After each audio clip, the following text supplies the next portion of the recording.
test. Test, test, there we are. Test, test, we're live. It took a moment for the microphone to engage. It got me worried for a moment. Hope you've all had a good week. It's Friday. We're doing some game dev stuff today on Unity. It feels like a bit of a long week. It felt like a long week about Wednesday for me, which is why there's no stream on Wednesday. I do apologise. But Wednesday felt like the longest day ever. No particular reason. Just time itself just decided to do a thing. And before we continue, I forgot to get some music on the go. Let's put something on we can listen to. Deep bass night cozy jazz from the Jazz Cats. Let's see what this is like.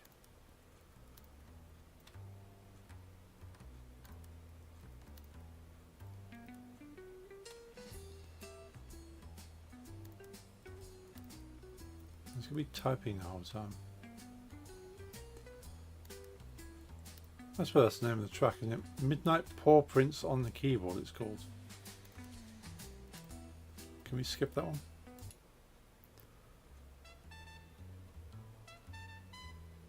Sounds right. We'll go with that. Tapping on keyboards isn't my kind of idea of nice sounds to listen to.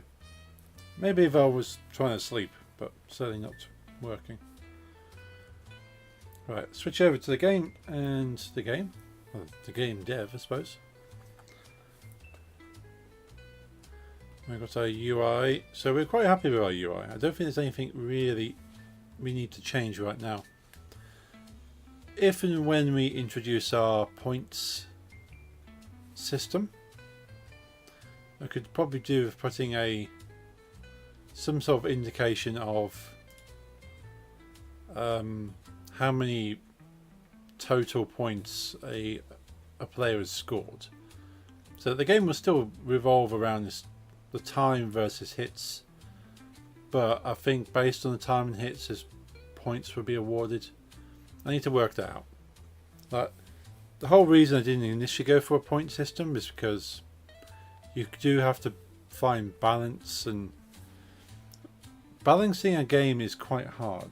Like, even the top professional game studios struggle with balance. There's so many complaints from players going, well, how come this gives this much and that's that much, and that's not really balanced, and that has more power than this?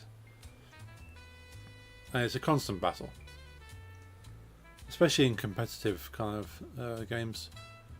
So I'm hesitant, but I need to work out a balance system for my own personal gain to understand it and to progress my understanding of how balanced systems will work. So it's good to learn these things. I'm just hesitant.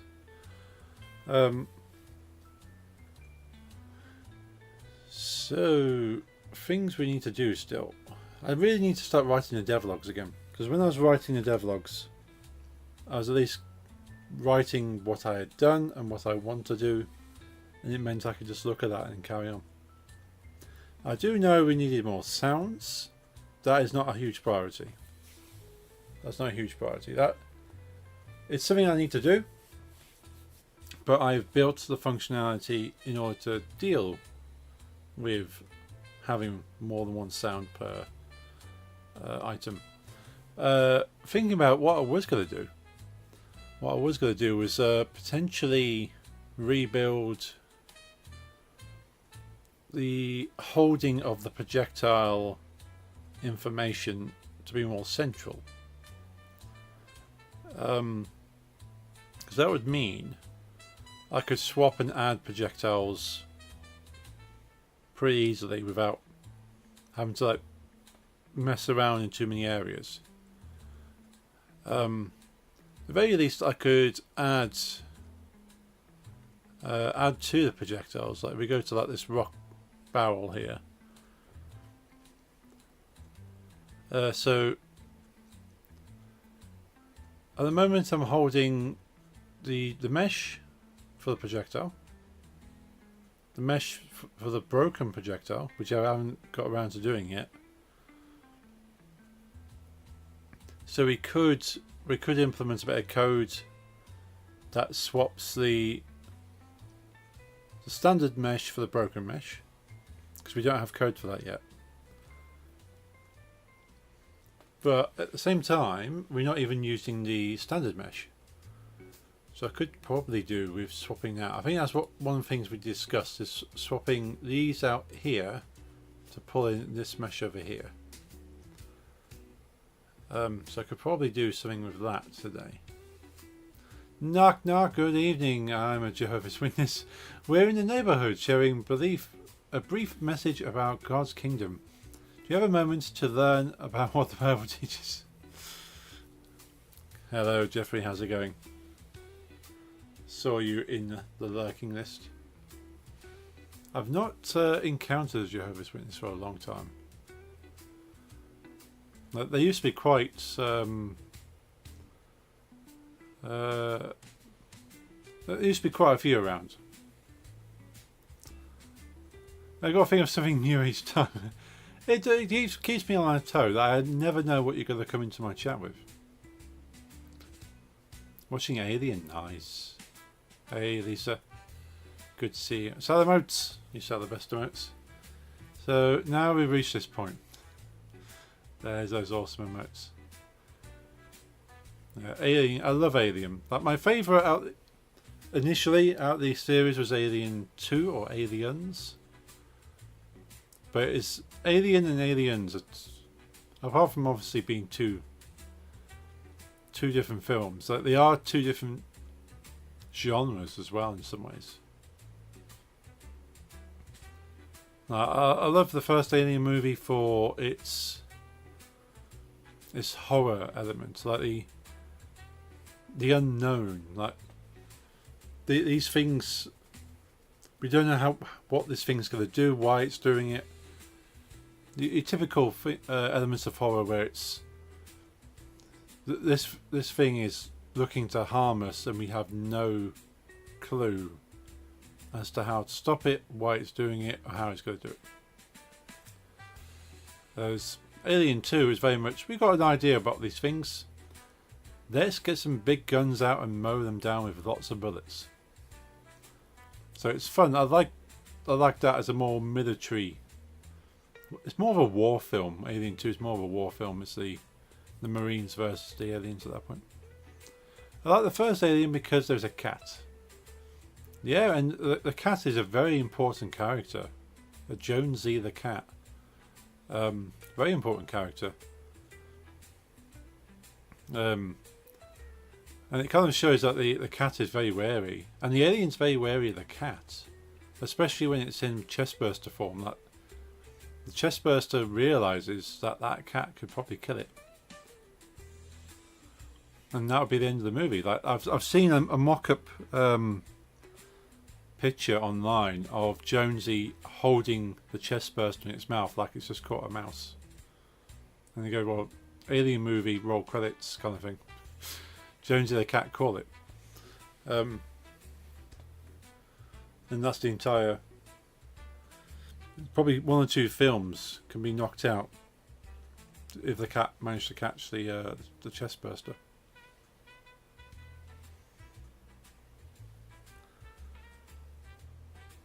But it didn't, unfortunately. And we had everyone else obviously dies, and we have an entire series. But I do have a pop figure. If I remember, I'll take a picture. I've got a pop figure of Ellen Ripley holding Jonesy. She's just kind of holding Jonesy and just got Jonesy there. Epic! Epic indeed. I do like Ellen Ripley. Very powerful character. And sort of Sigourney Weaver does a good job of making the strong hero character while still showing that she's a woman. Like, which back then you didn't have too many strong female characters. So it was definitely a standout. There's all these big muscly men in the 80s, like Arnold Schwarzenegger and Jean-Claude Van Damme,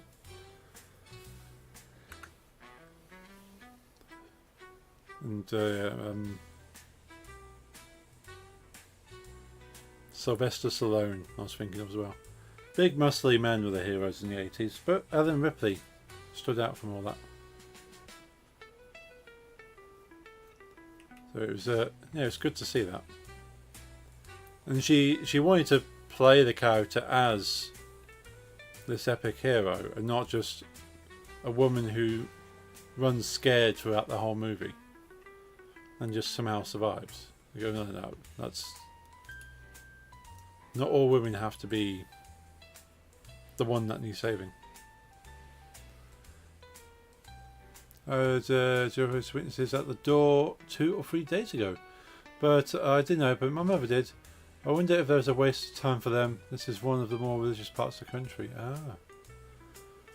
Yeah, so it's been years, decades even, since they don't seem to do it around the UK anymore. Not that I've seen. I think they've kind of, generally, they've learnt people don't do well with religion being brought to them. I remember they used to come to my place of work, and that's kind of out the way. You have to really drive down the farm track to get to where I was working. And they wanted to leave like pamphlets and stuff. You go, well, why have you even out here? Like people already have a religion. Not really interested in changing that. Do you see them in busy streets or train stations with their little carts? No, don't actually. Certainly not in train stations. Whether the transport people in the UK basically said, well, this is not an area for people to do any kind of soliciting of any kind. Like, this is literally for people to get to and from places, move away kind of thing. Again, busy streets, maybe in London, certainly not generally throughout the UK. Occasionally you see people with microphones preaching different things or causes, but again, that's mainly London. Certainly not. Maybe bigger cities there might be a street corner, but you are talking just bigger cities, maybe 1 or 2 people. But yeah, it's very rare because they're kind of seen as a public nuisance, and the police have powers to move public nuisance. It's the same if there's a drunk person shouting. A religious person bothering people is the same as a drunk person, as far as the police are concerned. It's nothing to do with what they're doing, it's the fact it bothers people, and the police have the power to move them. But they can sit quietly. Like if they have a little area and they can have people come to them, that's fine. But as soon as they start kind of trying to get people's attention, because even we have rules in the UK that charities, like people for charities have like a bucket and they ask for you to put coins into the bucket. There's a rule in the UK that they can't approach you to ask for coins. They can stand there, smile and go, "Hi, would you like to come over and donate?" if they're walking near them, but they can't come to you and go, "Would you like to donate for some money in the bucket?" They're not allowed to do that. Oh, they don't scream, they walk. Okay, so they're kind of opportunist, yeah. But yeah, they even charities, like people raising money for good causes, have to sit quietly and wait for people to come to them. But that's the only thing I tend to see is charities with little tables. I've never really seen anything religious with a cart or a table. So the only thing religion based I've kind of come across was a download festival. Oh, It must have been easily, I want to say probably 10 years ago now. Probably about 10 years ago at Download Festival. We went got into the camp, we set all our tents up, and I went back to the car to get some more bits. So I think maybe I left like a bag or maybe food or something. I'm like, okay, I'll go back to the car and I'll get the food. Wow, early on the bots there. Get the food. And as I was walking back to the car, this monk approached me and was asking for a small donation towards I want to say, I'm not sure if it was, it might not be a Buddhist monk, it was a monk of some sort, but he was giving out small like spiritual books that they weren't religious texts, they're just kind of books in the idea of their kind of spirituality. And I said, well, if I donate any kind of money, then I will receive one of these books. And I thought, yeah, whatever. Give him some spare change, and he gave me a book. And I walked back to the car with this book, and I never read it. I actually gave it to somebody else who was interested in reading philosophy and people's viewpoints. No idea what the book was like. I thought, well, I got some change on me. But I listened to him for a little bit, talking about sort of spirituality. But apparently they do that occasionally. They go around and they sell stickers for charities and for their kind of causes and stuff. So I haven't seen them for a few years, but they used to walk around the campsites. So they must have spent a lot of money to get into the campsite, because it's a lot of money to go camping at Download. But then to go around selling little stickers. So the cost of them being there, they're still there purely because they wanted to. It's weird. You saw latest Frankenstein. Do not recommend. Oh dear. Frankenstein was boring as fuck. Oh. Like I was on my PC while she watched it, so it was in the corner of my eye, and good movie, I'm able to at least follow it and get sucked in. This wasn't able to hold my attention. Ending was even bad, honestly. That's a shame. Like all other parts, not my thing. Very boring. End was very bad. Not in a good way. I've seen a clip from it. I was interested, like from this clip I saw. I went, oh, I didn't realise there's a new Frankenstein.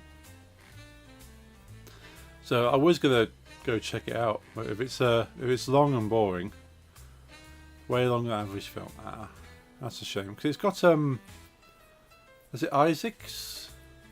What's his name? Like the can't remember his name, but it was Moon Knight. It was the guy who played Moon Knight in Marvel. So I went, oh okay, if he's like playing Dr. Frankenstein, surely it's a good film. It's not a horror, it's a drama, and gore is badly done. I like dramas, maybe you might like it. I might acquire a copy, and if I've got nothing else to do, I might play on. But yeah, I only saw, I think it was a few days ago, I saw a clip of it. I went, oh, I didn't even know there was a film. It's clear how good the film was, I suppose, if it's not been talked about in that much detail. So I didn't know it existed.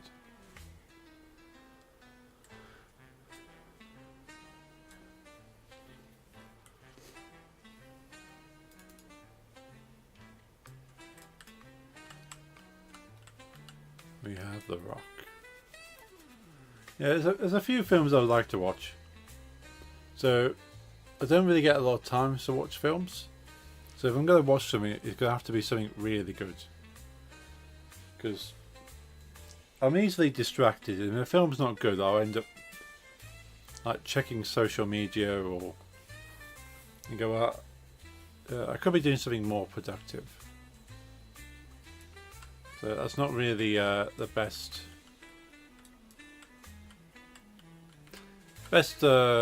scenario if I'm gonna be distracted because the film's not entertaining.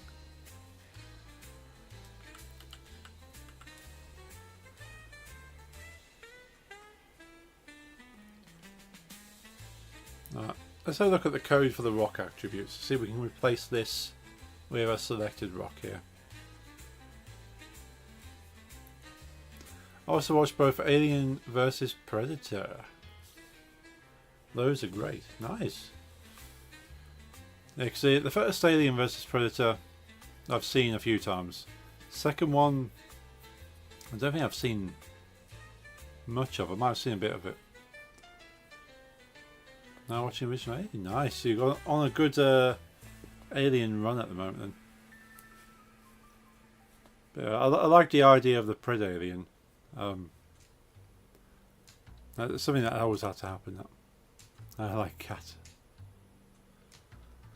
Team Cat.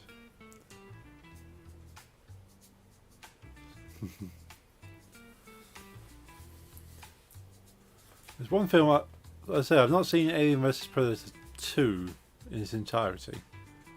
Can't remember why. But I've not even seen Prey or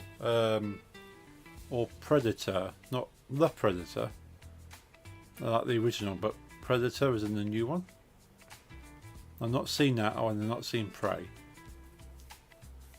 Prey looks interesting.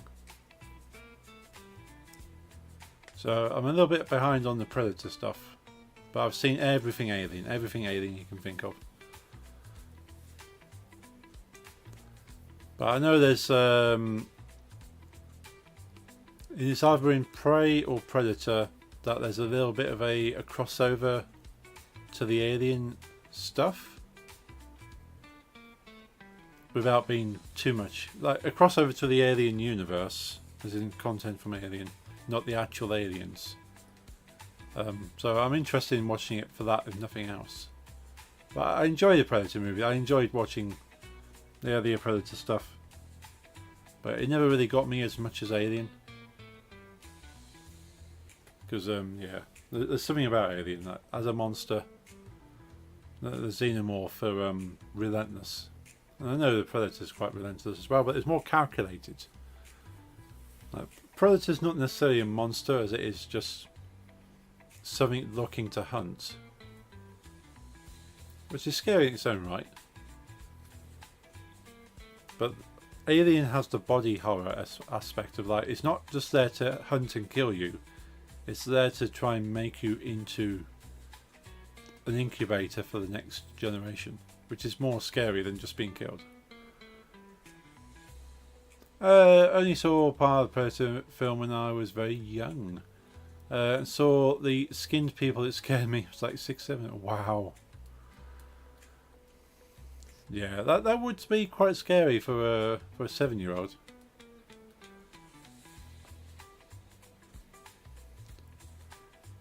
It was on TV. Yeah, that's the thing. These movies were on TV. Like you wouldn't get it these days. Like, but yeah, all the old 80s action movies were happily on TV. I do want to give it a try now though. But first Alien, yeah, definitely that. Personally, I would watch all the Alien movies all the way through before I touch the Predator one again. But that's only because I hold Alien above Predator, but Predator's pretty high anyway. Like the first the Predator movie, the first one, is a good war movie, and it's supposed to be a commentary on war, and I think it's like the Vietnam War.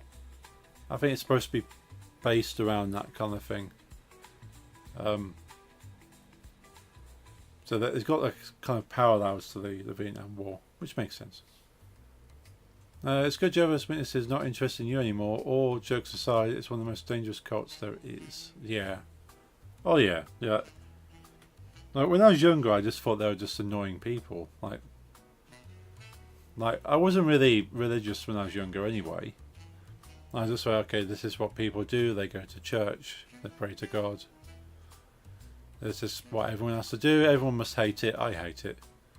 And then find out, no, not everyone does this, and you don't have to do it. And I went, oh, cool. There's such a thing as atheists out there. And since kind of that, I was about 10, at the very least, when I decided, well, this religion thing is a bit silly for me. And I didn't discover Jehovah's Witnesses until I was at easily 15, 16 by that point. So I already thought all religion at that point was pretty pointless. So, no interest. I did find it quite amusing when I went to Los Angeles. And they got Scientologists on the streets of Los Angeles. And they tried to come up to me. Like they're dressed in their typical black and white. And they tried to come up to me. Yeah, and they're very pushy. Very pushy. I just kind of smiled and went, ha! In my head I was thinking, it's you guys, isn't it? Dog walkie time, okie dokie. But yeah, they're very pushy. And I just kind of laughed and went, sorry, I'm only visiting. I'm here from the UK. Good luck, guys, though. Sort of, won't be going anywhere with you. Because they want to say, come back with us, come here, come and do this thing over here. So it sounds very much like sort of trying to lure children into the back of a van. I suppose it effectively is it's just for grown adults and it's into a cult. But yeah, scary. I walked past their church as well when I was in Los Angeles.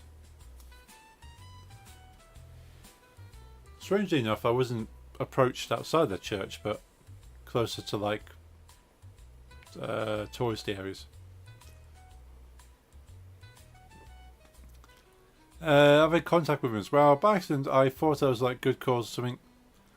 I was walking in Amsterdam and normally like, no, I'm not interested. That day I was like, okay, cool. What from? Environment, animal welfare, children welfare. I am from Scientology. I was like, fuck. I think if they wear that the white shirts that I come across, the stereotypical one, like the ones you see in South Park. So that's why I kind of laughed, because South Park got it spot on as to what they're like. So I instantly knew, and but yeah, be right back. Okie dokie. See you after the dog walk.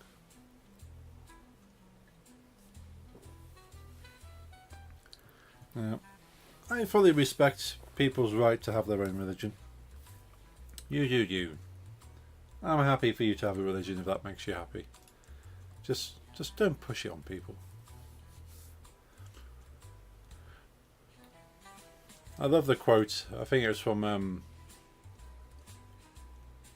is it Maggie Smith? Maggie Smith, who played I've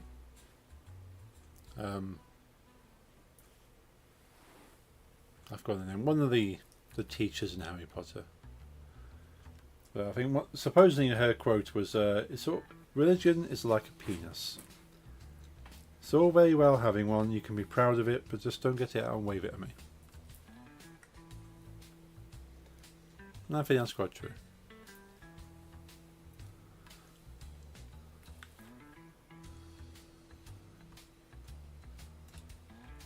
Right. We need to build something that places a mesh in this spot. So it's going to be part of the rock launch script. So let's have a look at rock launch. Do we already have it? We have it open. How convenient. So set rock. We're going to be modifying this set rock method, this function. So the way this goes at the moment, it grabs all the objects I've currently got in there, and then basically activates or deactivates them, which is all fine. But what I could do with doing is turn it into a spawning scenario. Now if I make a new set rock to replace it, so it's a public, isn't it? So public, whatever it's about, public void. This is select rock, so I'll call this select rock 1 for now. So it's as close as possible, and we'll still take the string.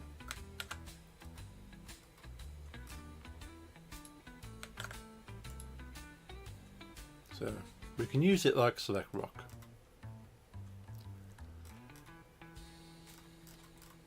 Now what we're going to want to do is pull from the rock attributes.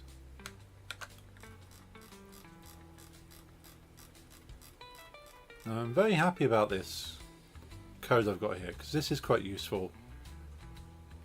It makes for very quick switching. Like if you have all the objects loaded in the scene, you can just switch very quickly. So this is useful generally, and if I replace it with this one, I'm just going to comment and keep it because it's useful to come back to it.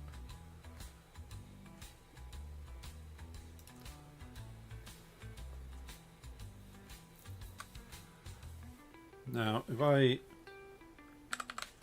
just put attributes there, let's write a note of what we're going to have to do. So we need to grab the find, I suppose we need to find the projectile with the required rock associated with it.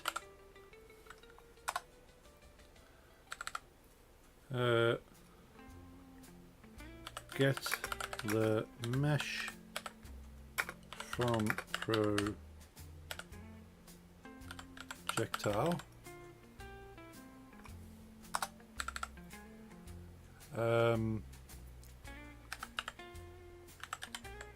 Spawn object with rock mesh as child of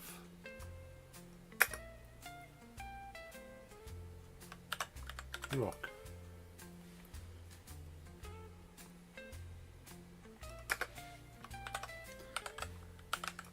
This game object.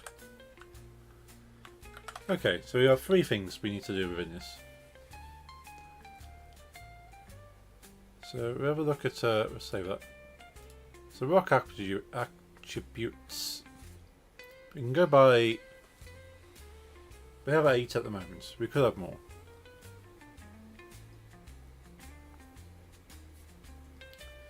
In fact, as we go on, we probably will have more than 8.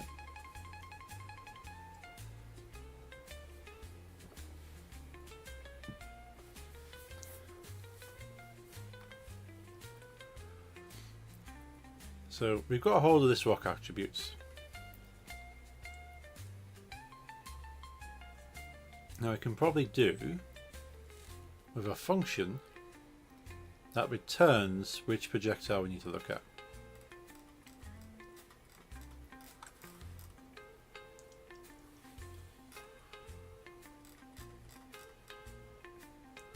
So probably get projectile by name.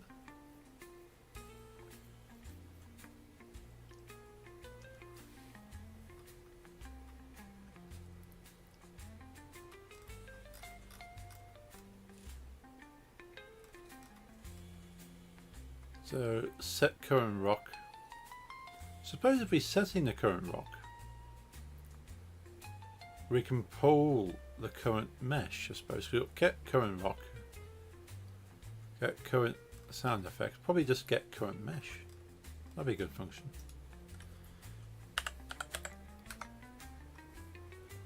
Public, no, it's going to be game object, I suppose, isn't it? Public game object get current mesh.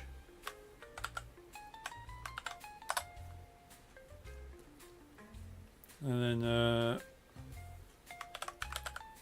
game object rock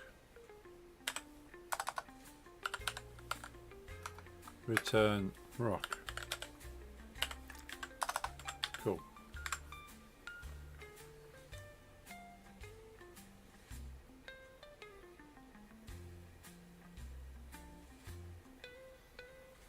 Yeah, we'll deal with that in a moment. So we know what the current rock name is. We have this.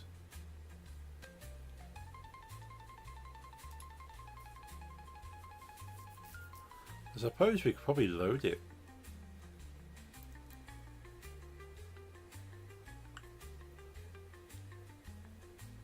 Could we do the same with like the rock name and the sound effect?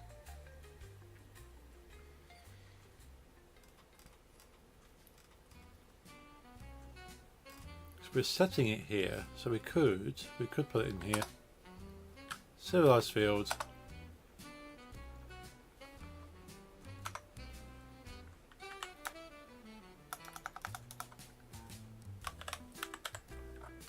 Private game object. Current mesh.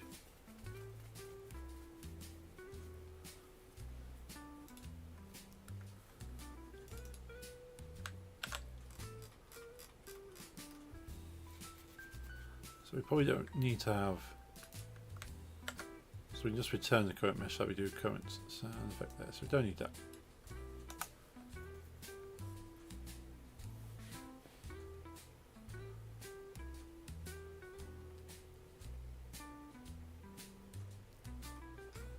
Okay, so what we have to work with, we do have the current name. So we need to cycle through these projectiles and check out what the names are. So projectile 1.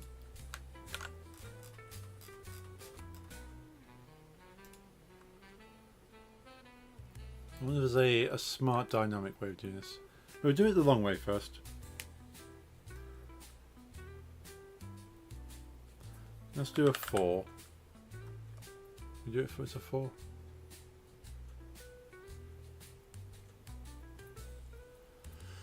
Four will be the convenient way.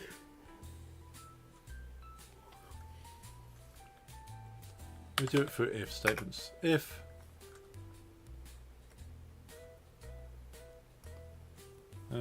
projectile 1 dot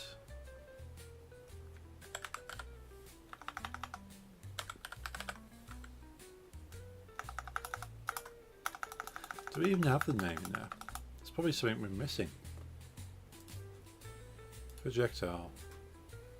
We've got the mesh broken. We don't have the projectile name though. Probably need to put the name in there. Let's do that. Public string projectile name. That could be quite useful to have. Let's save that before we continue on. We'll just make sure the names of all these projectiles are in there. Because we do have them in the names of the objects, I suppose we can pull it from that.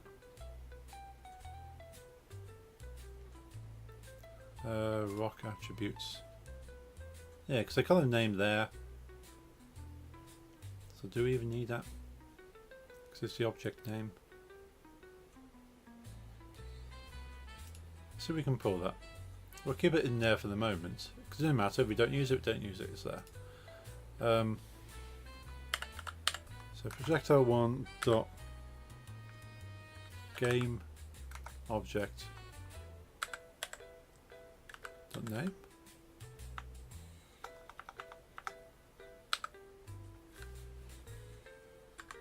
Get mesh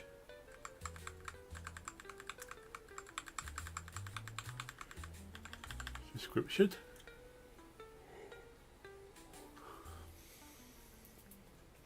Is it a description? Object description.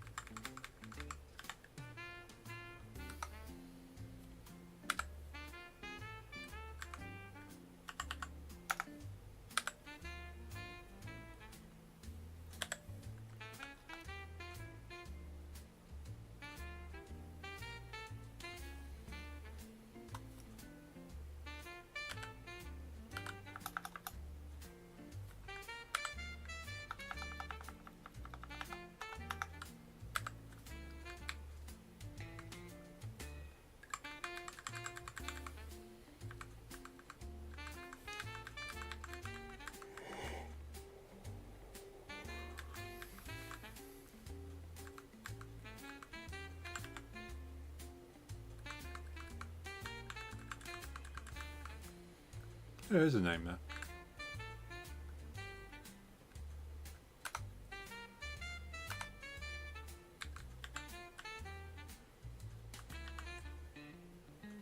We can try this. If projectile one dot name, what was that? Oh, I can do a case, can't we? We can do a case. Or a select it is. Select a switch. Different languages call them different things, but a switch statement is what it is in C#. So we want to do a switch on rock name.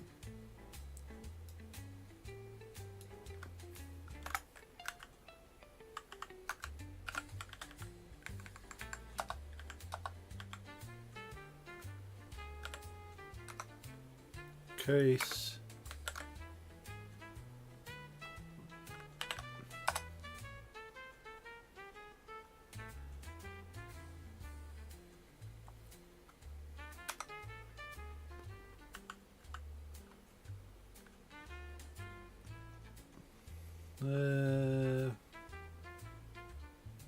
probably not really quite what I'm going for.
Suggest we change it from projectile 1 to other things. Back, welcome back.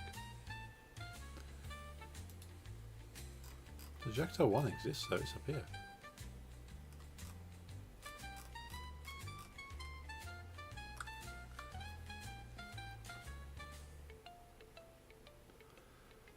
The type of namespace projectile 1 could not be found. Are you missing a using directive? It's an object.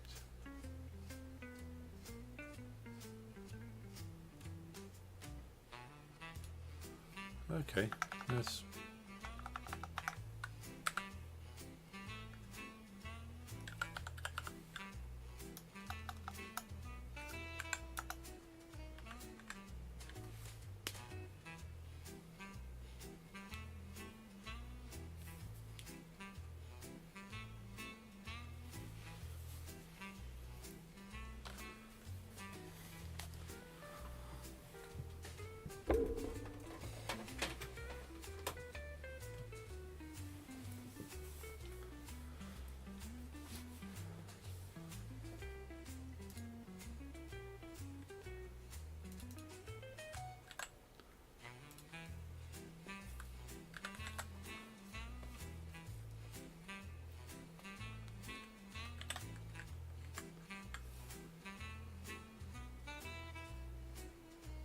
Constant value type string. That is a string.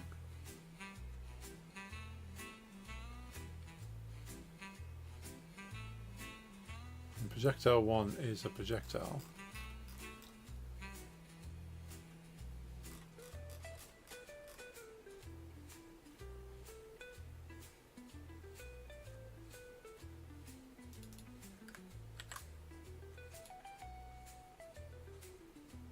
Do I have to do something silly like this?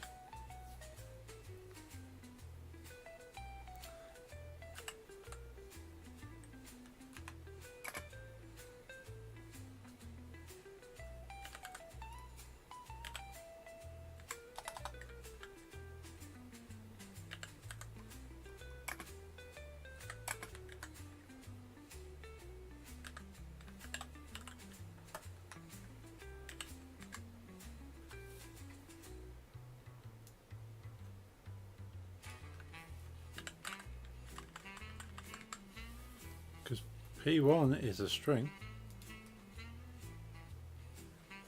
Local variable P1 string. Constant value of type string is expected. It is though. That is a string.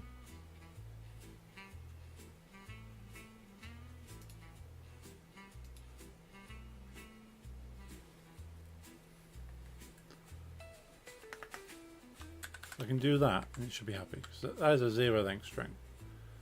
But P1 is also a string. Is it that it's not a constant? Because it is a variable, it's not having variables. Might have to do a quick Google on this one, because is this even possible? Let's have a look. C#,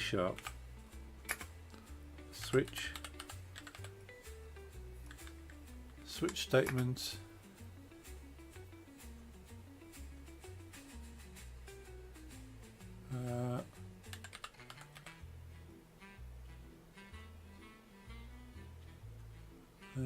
With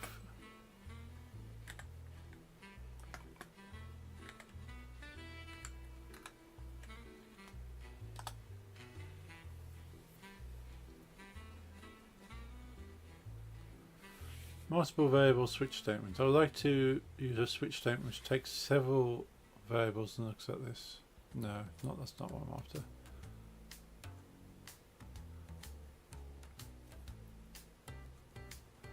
Yeah.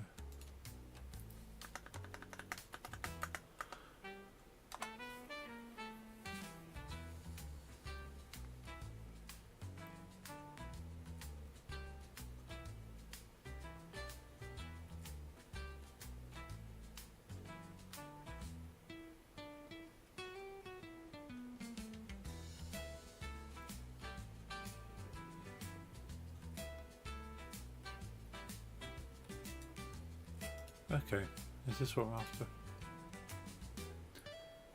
Hey Max, how's it going, dude? Evening hugs and chats, how's it going?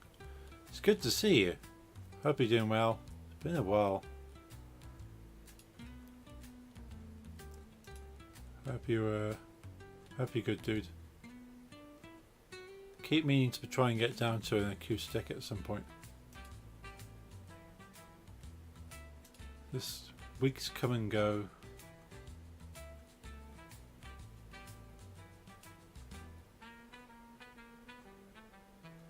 Case password. Try and use public string that can be changed by a user to password checks. However, I'm getting error. Constant value expected. That's exactly my problem here. What's this going to say? Making a full list of all my vinyl with release date, color. Nice. I'm at the. Is that the I?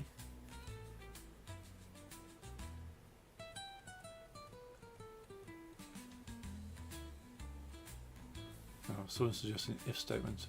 I could do a multiple if statement, I suppose. Aye, cool.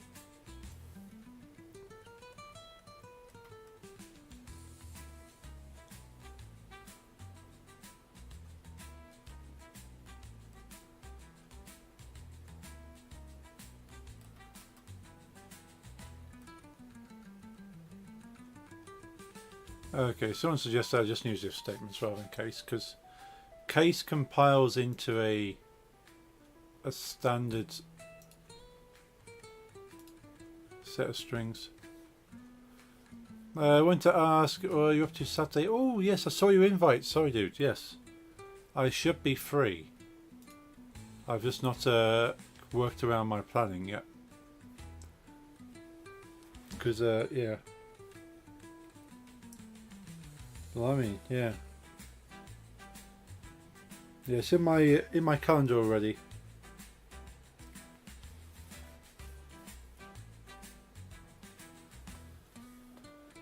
Yes. Nothing is planned in for the 22nd. I may or may not have Phoenix with me.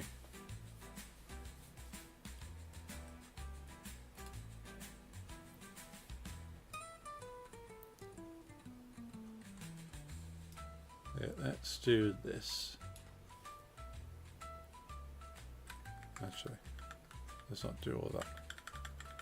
It's going to look messy, but this is how C# works.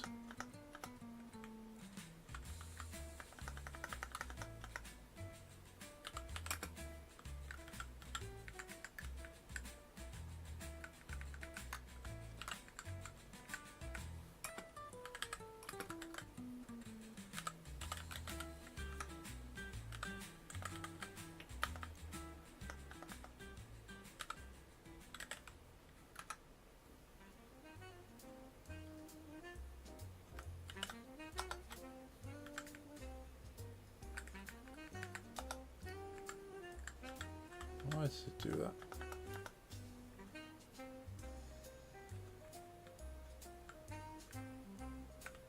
Could you open that screen? Those in the brackets. So if current rock equals projectile1.name, then current mesh is equal to projectile1 dot get mesh. Else, no, else doesn't go in there. Else, if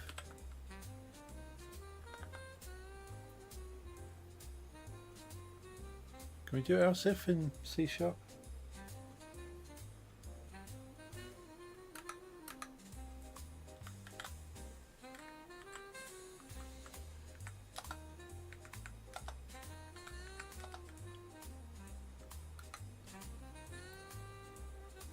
That's effectively what I want to do, but I want to. Can be else if. Else if.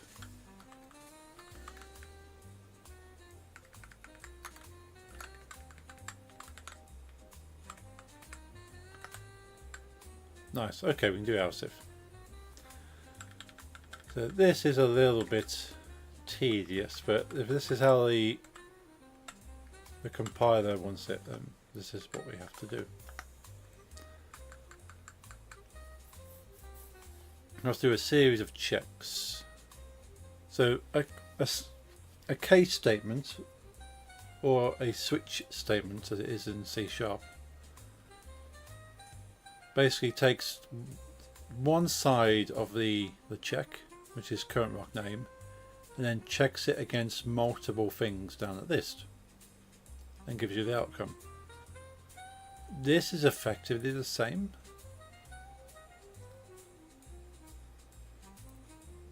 but you have to write it out, saying, okay, is the rock name this? No. Is the rock name this? No. Is the rock name this? So it's doing the same thing, but it's doing each check individually as it comes to it.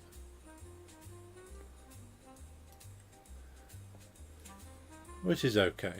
But before case statements and select switch statements, you would have had to done this anyway. So this is now an else if check down free.name.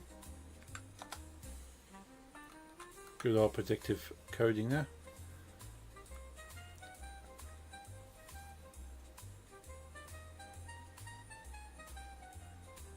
Now, what I would like to be able to do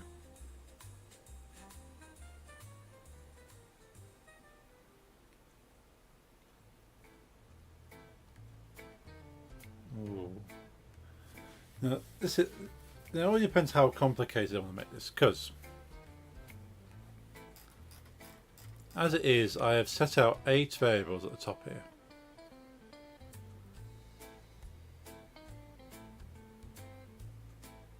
Are these even being used anymore? They're not. I can probably delete those then. Well, I won't delete them, I'll comment those out.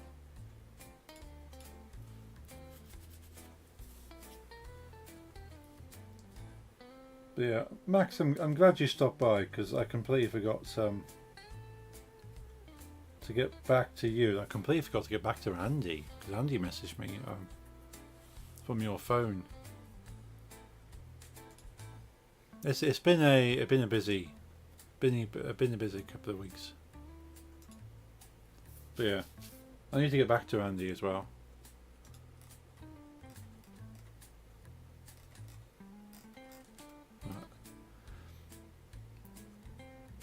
So what I could do, if I'm not referencing these 8 variables directly, as in I'm not pulling at these, which ideally, if you're going to write anything, any classes like this, you don't necessarily want to pull at these directly. You want to write these get functions where it's like get a rock, and then it returns the rock, but you never be able to see what that rock is. You have to run this. Ah, he's back. Welcome back, Lisa. I hope you had a good walk. Something like get current SFX, set rock. So these are referred to as getter setters. So if you're looking for like if you ever come across a phrase in coding called getter setter, a get pulls a variable, a set sets the variable, and you're supposed to do these 2 things rather than writing to that directly. Oh, about New Year's DJ gig at the Red Clover. Yes. Yeah, I don't think I'm going to be able to do that gig. Now, I've been trying to work out if I can do the gig, and by this point I probably can't do the gig. Or Andy's already found another DJ. But yeah, I've been trying to work out if I can or can't do it, and most likely I can't. So I should just kind of message Andrew going, I can't guarantee I can do it, so it's better to say I can't. Now at least he knows. But yeah, I've just been trying to go over things, so can I actually do it?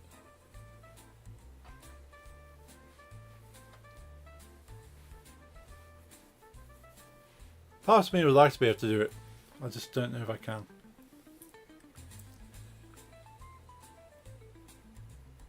A while ago I ordered the Black Gold EP from Home Vinyl. Hope it arrives soon. Nice. Yeah, Black Gold seemed cool.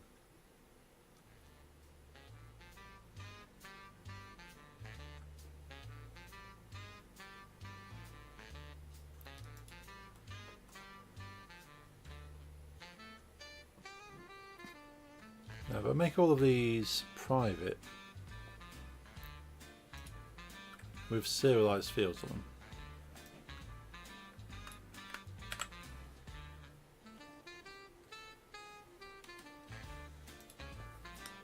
And I can guarantee these aren't being used directly.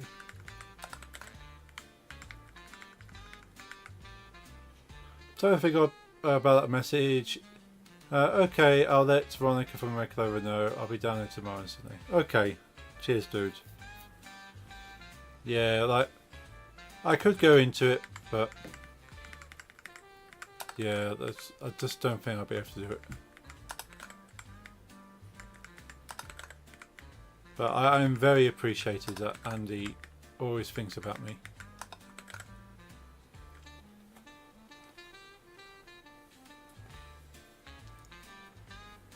So no, I know I'm pretty much Andy's go-to for a DJ, and I would like to still be Andy's go-to for a DJ. I think I just need to sort myself out first.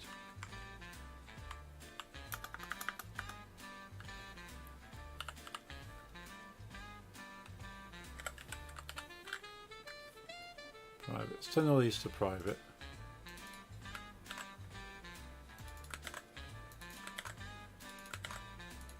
Put it this way, those decks are covered in dust. So I'll probably give you some idea. It's been over 2 years since I've DJ'd on stream. I'm sure it's over 2 years. It's been at very least a year. I can't remember if it's a year or 2 years. That's how long it's been.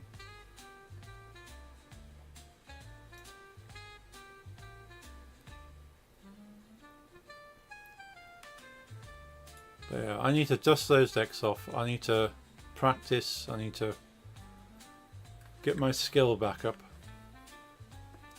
And I can't promise I can do that before the end of the year. I don't want to be letting anybody down. Especially on New Year's Eve. It's a big thing.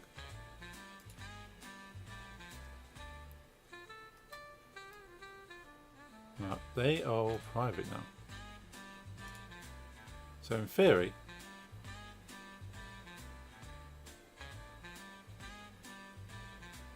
I should be able to run the game and it not crash.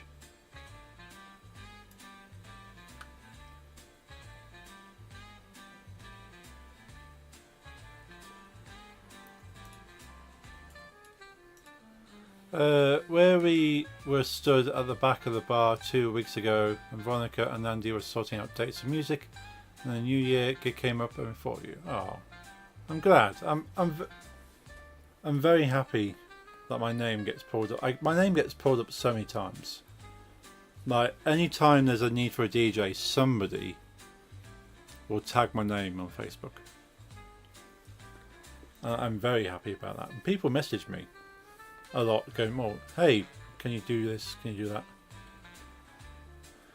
that?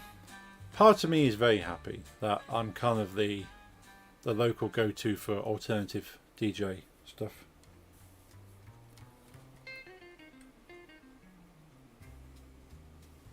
But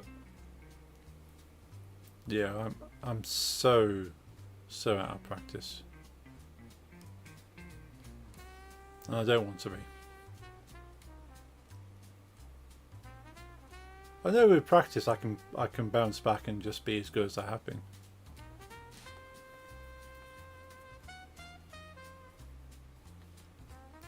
It might only take a couple of days of solid practice, but I don't want to promise anybody.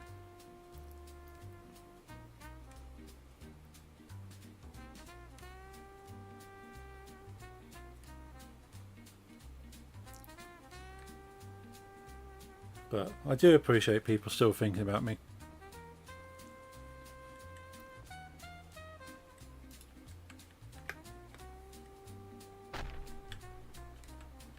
Right, that still works. It hasn't broke.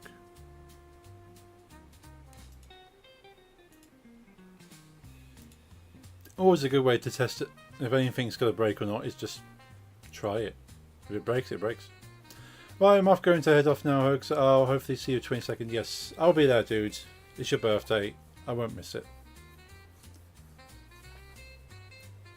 I'll be there. But thank you for stopping by. It's always good to talk to you. And yeah, if it wasn't your birthday, I'll still try and hang out anyway. But thanks for stopping by. I'll see you next week.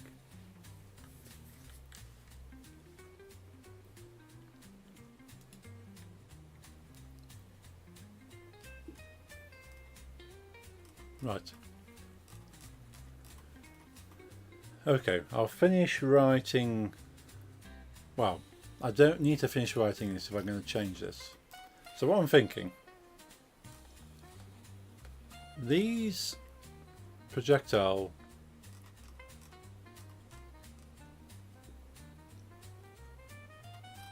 so I can then change this as well, you know. So what I am thinking, because this is very much static here. This relies on me typing in rock stone, rock crate, rock barrel, rock chair.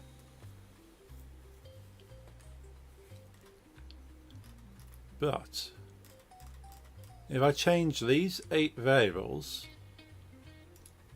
into one variable,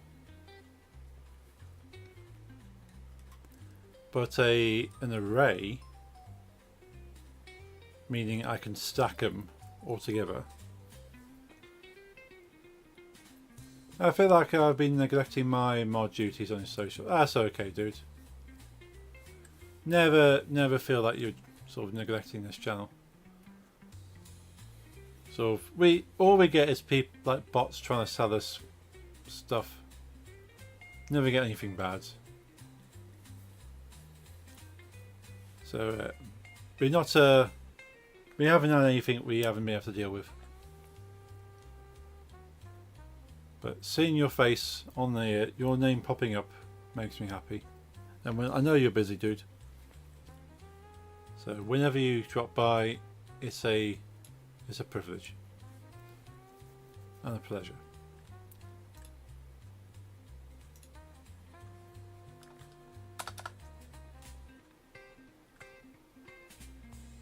I do love the predictive, like I've said this before, like Visual Studio with its predictive coding is amazing. Don't jinx yourself there, buddy. Yeah, just you wait now. As soon as you disappear off and do your thing, I'm going to get so many things that need deleting. No, we're getting by. Now, if I start becoming popular, I might need to recruit people. But I'm not going to become popular. And the fact I get bots is because I'm not popular. They target people that aren't popular. Go, hey, you're not popular. Buy your popularity now. No, don't care. I'd rather have people that want to be here and just naturally come across my stream rather than people thinking I'm a big thing and then going, oh, he's a fake. He bought his followers.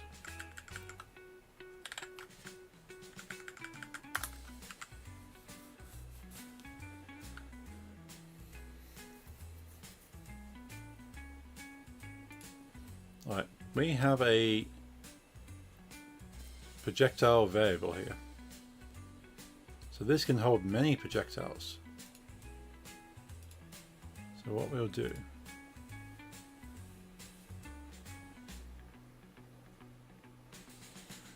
we'll then go to rock attributes and we can see we have a list.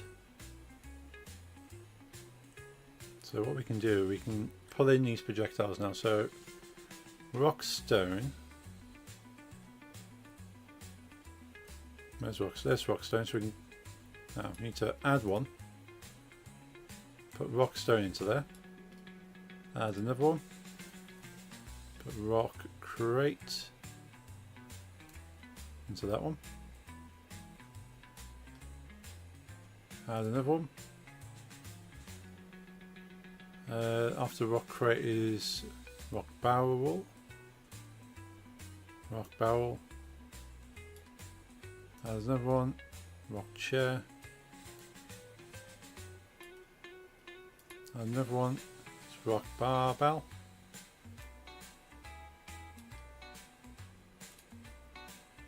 And rock chicken. Rock chicken. Then rock panda. And finally rock pumpkin. Okay. So this list here is effectively the same as this list up here. But this list is expansive. Like, I can keep adding to this list, and the code will work, because the code doesn't need to know, because it's just elements as opposed to actual names.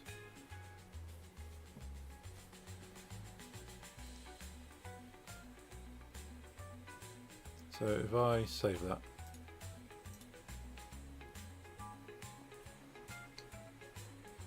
so this will work again. As I'm thinking, in my next game I can use this idea for weaponry or items, or so you just add another item and go, oh, here's another sword, and I'll drag the sword into here, and the game will automatically have that as an option without me having to go, okay, what's the name of the sword, type in the name of the sword, then when the player uses the sword I have to type in, okay, player uses mega sword, or no, they just go pick sword number 5, and you can refer to it as sword number 5, and it'll just have 5 against it. So we don't, even though we started writing this, we can now do this. Make a for loop. And we want to go projectile dot length. And then we'll get basically we just want this single if statement here. So if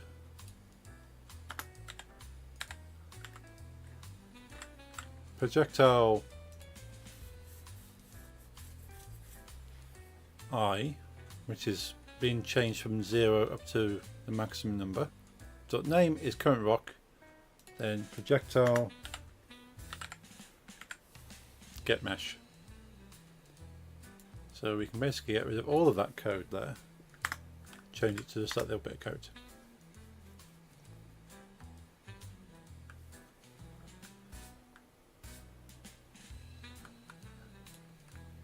And to guarantee there's always a mesh returned, we can just pull the first mesh as a default. So whatever the first mesh is, which is just a standard stone, we guarantee we're going to have that. And then we're going to cycle through all the other projectiles until the current rock name matches the name of projectile. We then pull it, and then we return it. And that return should be back here, really. There we go. And that's a nice, neat little bit of code there. Now I can do this exactly the same thing here.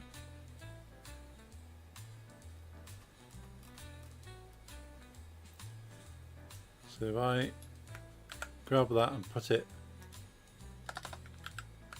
there, we change current mesh to current SFX and get random to random SFX, and it's current SFX there, current mesh. There we go. And that means this entire section here is no longer needed.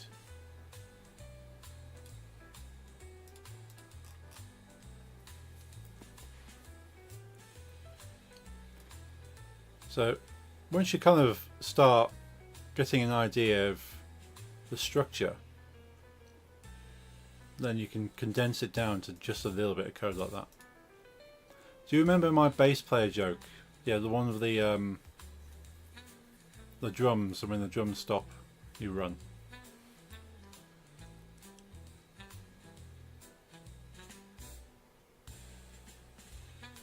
Do you want to hear it again? Yeah, go for it.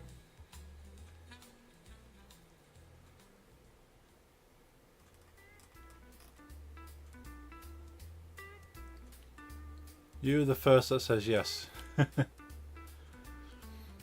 I like hearing jokes repeated, even if I know the joke, even if the joke doesn't necessarily make me laugh. I like hearing jokes.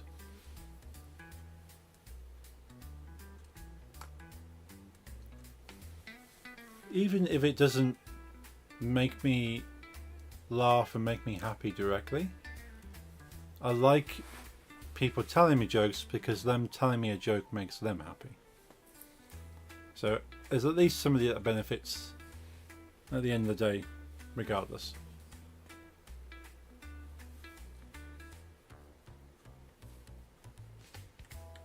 That's why every time I hear somebody tell me the same story that I've heard before, I'm quite happy to hear that story because they are happy to tell me the story.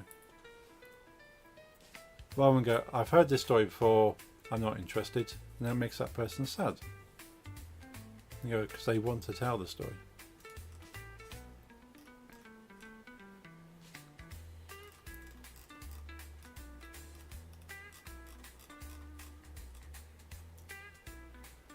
Right, so in theory then,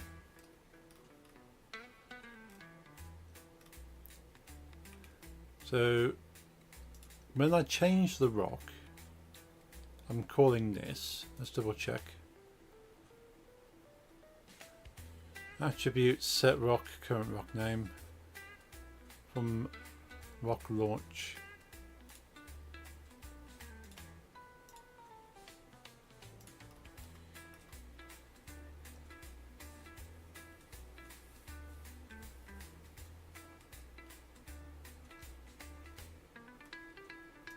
So when I'm setting the rock, I'm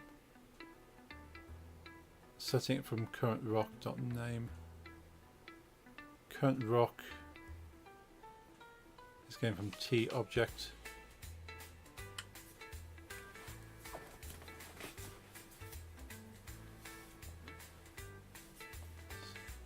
So this is going through a list. So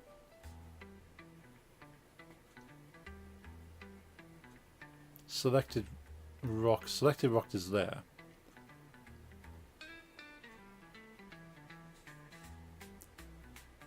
So to rebuild this,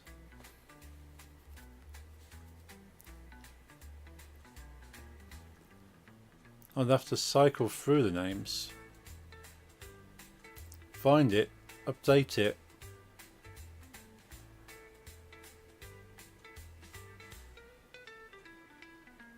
selected rock.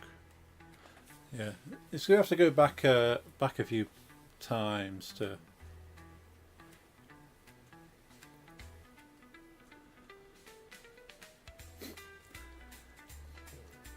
A traveller comes across a native village in the jungle. He constantly hears drums in the distance. Bam, bam, bam, bam. He asks one of the natives, "What are these drums?" All the native says is, "When the drums stop, run." The traveller is still clueless and he tries another native, but again, same answer. When the drums stop, run. He is still confused and finds a third native. He really wants to know, so he presses on. What is up with the drums? Still the same answer. When the drums stop, run. And after 1 hour, the drums stop and all the natives start running for their lives. The traveller runs with them and asks, "What's happening?" The reply, "Bass solo." Now, I do definitely think that joke gets funnier the more I hear it.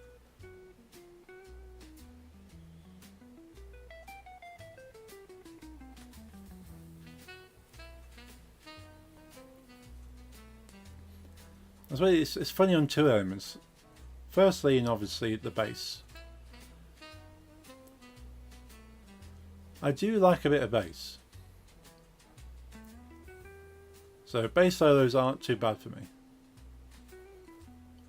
But what I do like as well is after an hour. So that's suggesting the drum solo was at least an hour. No one likes bass solos. I've never heard a really good bass solo.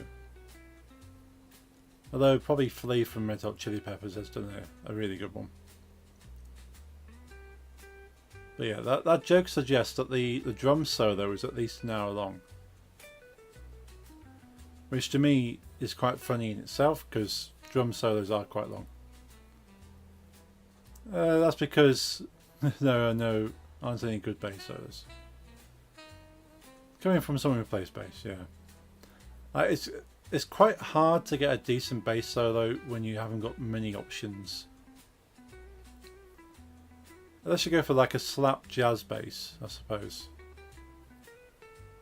Like, as I say, like the way that Flea in Red Hot Chili Peppers plays bass, you can have a little bit of a bass solo. Like I've watched friends' bands play, and the bassist always tries a solo, and it's probably only about 3 or 4 seconds worth of solo. Because again, it's just a few twangs and slaps, and then it's back onto something else.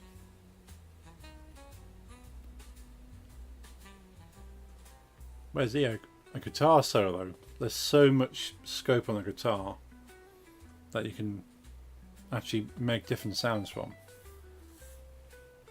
I'm amazed at how long drum solos can go for, but then there's patterns as well rather than just sounds. I can't remember what band I was watching. I was watching one band where they had a drum solo, and the whole band, apart from the drummer, walks off stage for probably what seems like about 4 minutes. And they sort of go and have a rest, have a drink, and the drummer's still going, and the rest of the band comes on, and then the drum solo finishes and the band carries on. And the drummer doesn't actually have a break. They just keep going. I was thinking, how long is this drum solo? But yeah, that's why the whole part of the joke where the drums are going on for over an hour. This happened at Metallica for 15 minutes, and when the rest of the band came back, they picked up drumsticks and they had a drum solo for another 15. For the 4 of them. Oh wow. Yeah.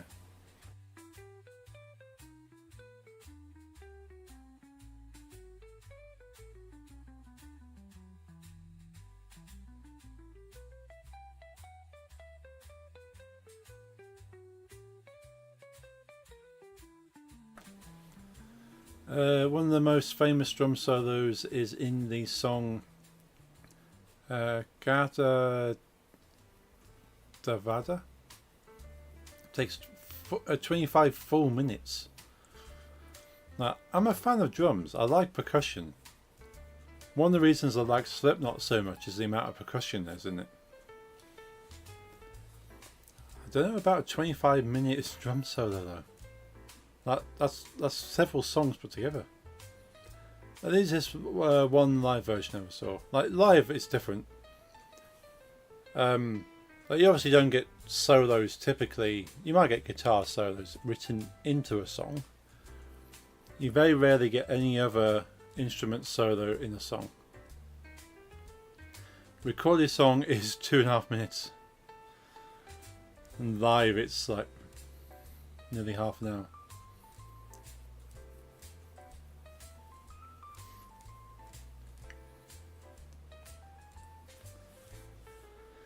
Yeah, it might have been Metallica that I saw a drum solo.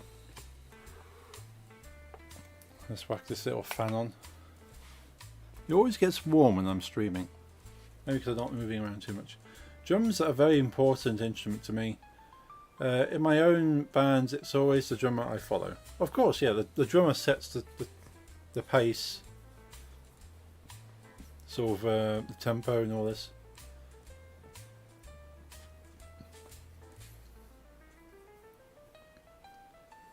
And the drum sound is what I notice most in the band. Yeah, like especially from an alternative and rock metal elements, the drums is what the listener catches on to. The drums are the rhythm. That's what makes you headbang. That's kind of makes you move your body. The guitars and the vocals are just kind of the happy vibes on top of it that kind of engage your brain and kind of help you enjoy the music. The drums is what kind of makes you sort of kind of move with the music. That's why I can't listen to Iron Maiden no more, since my personal most important member left. No Nico McBrain, no Iron Maiden. That's fair. I wasn't sure about Slipknot getting a new drummer at first. But yeah, current drummer's not too bad. It's very hard to replace Joey.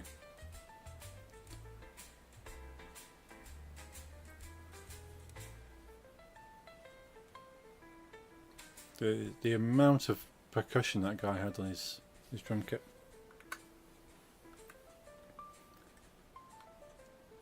The fact he was playing it sort of on a rotating platform as well.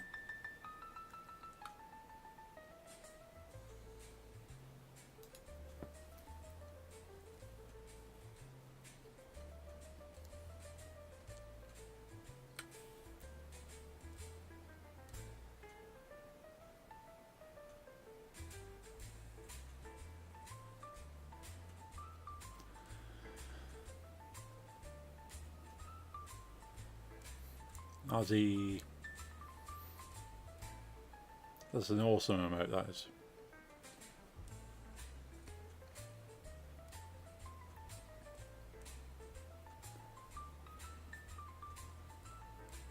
So, what is my get current rock actually doing here?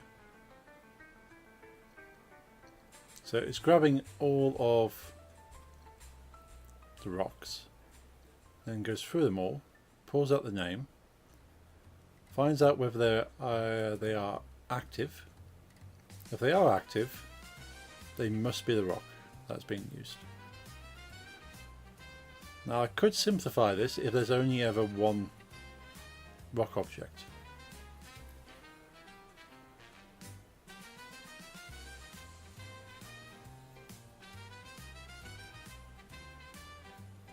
But then in theory, the rock attribute should be holding what the current rock is.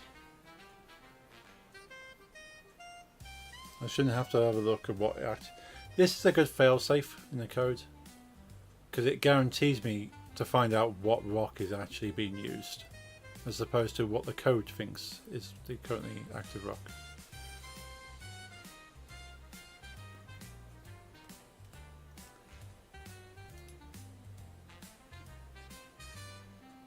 And then the projectile selection calls this.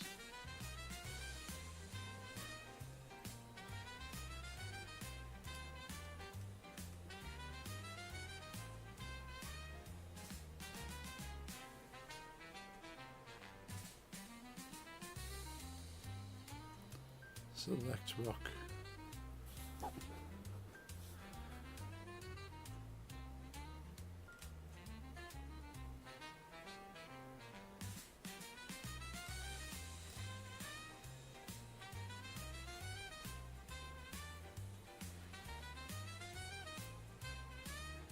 So I suppose this is only really a select of a rock, because it is selecting from a set of rocks that have been set up.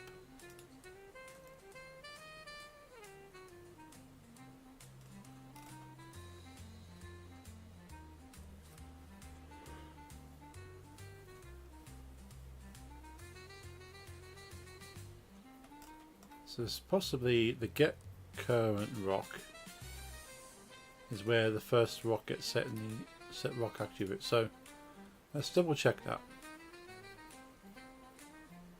Because yeah, current mesh doesn't matter. Current rock is rock stone. So if I actually type that in there, I think that's in there by default. Which means if that is the default, it should then be set up to load that by default. So on startup, you'd have to spawn in the rock. I'll keep an eye on that over here. I'm basically looking to... Oh, what have I broken? Value cannot be null. I think this is Unity itself breaking, isn't it? Okay, let's I'll switch over to this camera while I fix it. So I don't think that's me that's done this.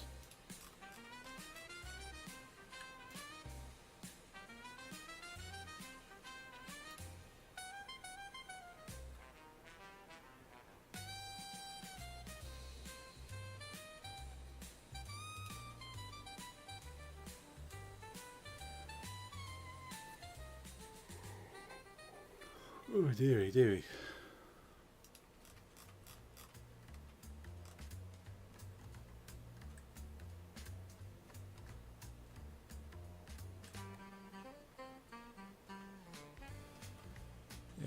Yeah, let's close Unity down.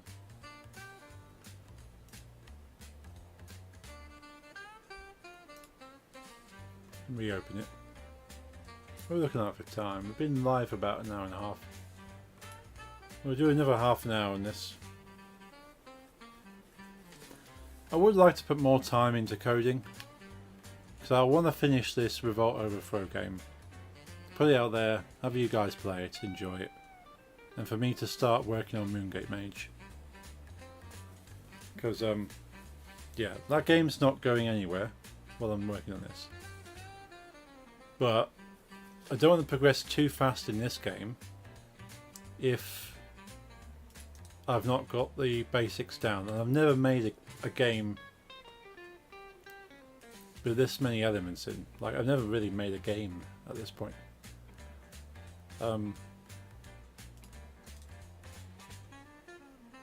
C project status.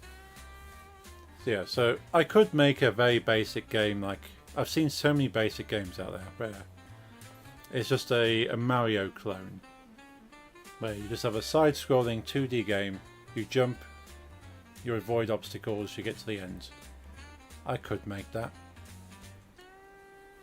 but to be honest, I wouldn't be interested. I'd be bored of making something that already exists if I already kind of know what I'm doing.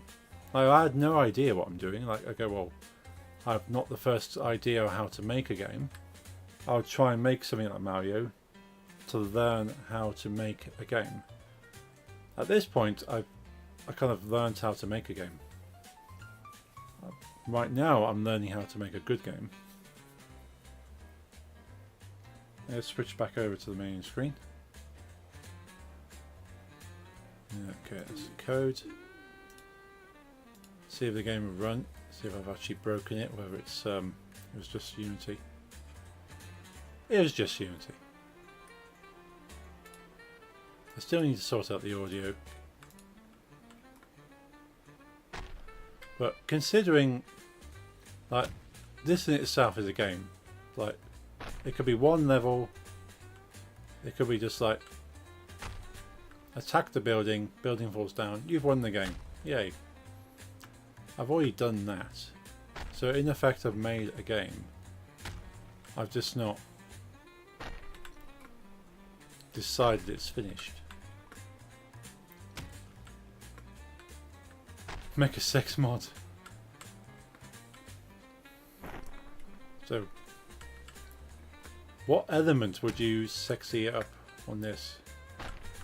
Would it, rather than a building, would it be a naked woman? And rather than rocks, would it be something else?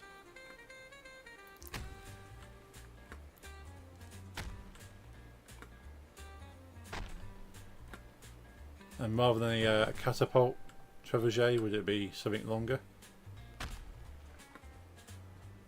Why, women don't discriminate. True, it could be any sexy human of your choosing. And the projectile could be coming from any genders of human.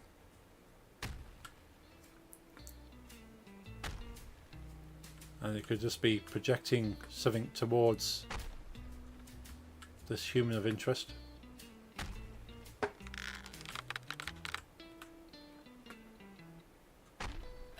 Certainly a possibility.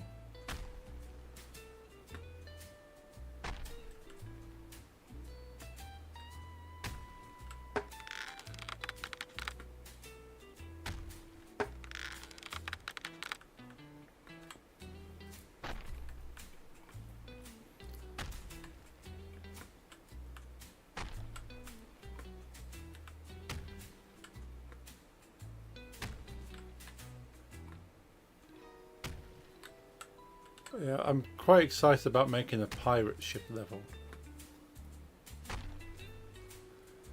Especially replacing this trebuchet for a cannon.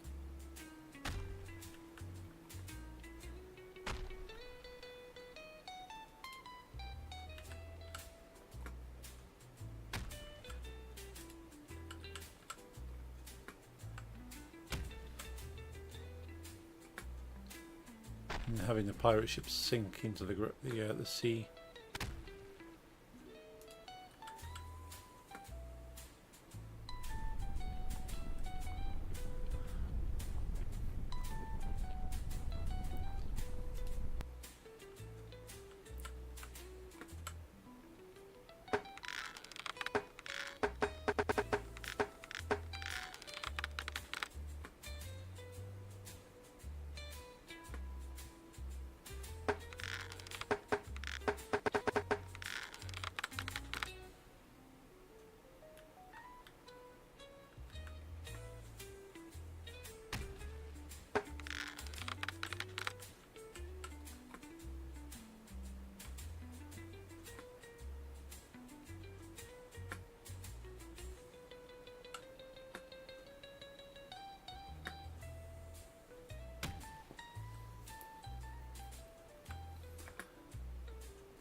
Yeah, trying to get it to bounce off that water fountain is quite hard.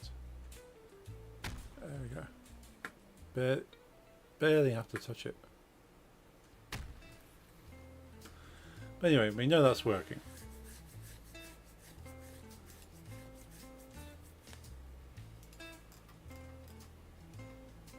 Actually, I say we know it's working.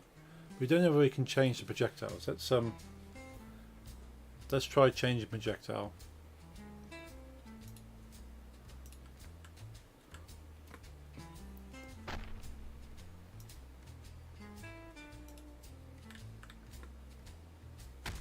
Yeah, there we go.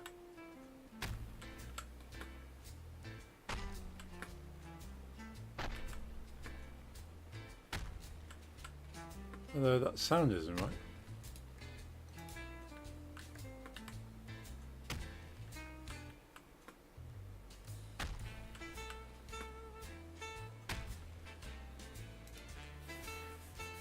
Not putting the right sounds through.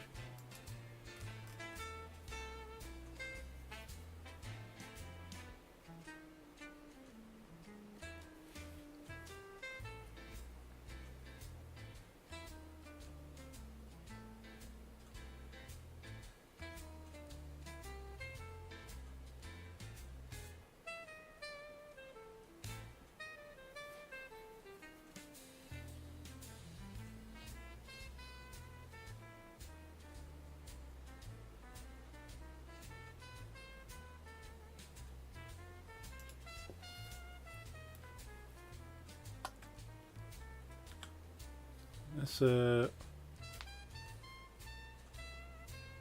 debug.log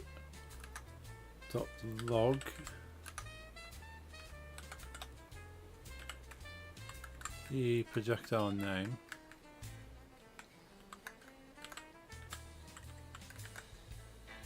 So we know it's going around that.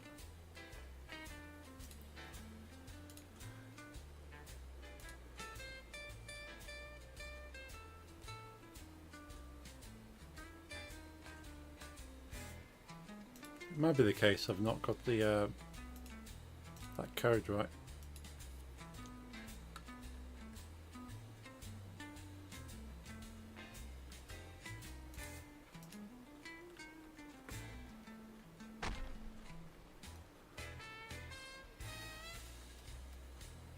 So we've got rock, stone, rock crate. Now is it? It's obviously case sensitive, isn't it?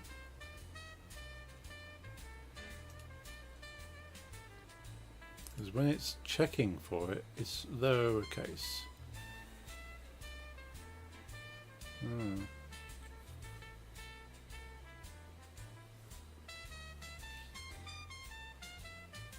Suppose what I could do, because I don't particularly care about the case sensitivity. It's a name. Oh, how do we lower? Is it lower? strings dot. Is it that, or is it string dot lower?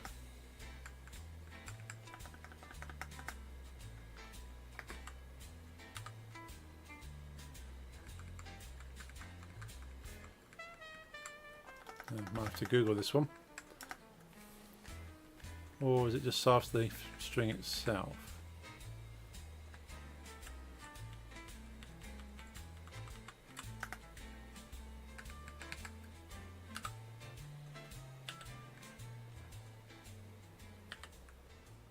To lower.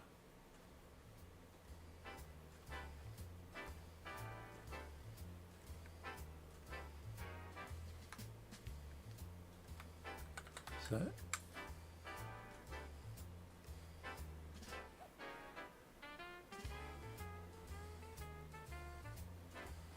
Let's just double check that. C# to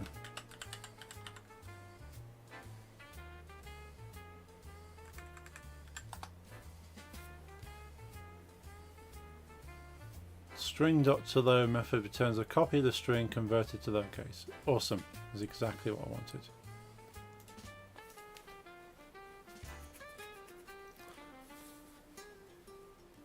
So that means if I now do dot to lower here as well, that means it'll just pull both of these names, turn them into lowercase, and then compare the two. I can do the same here. It just means I don't have to worry about having the same capital letters on both sides.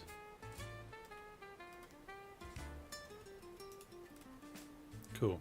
Save that.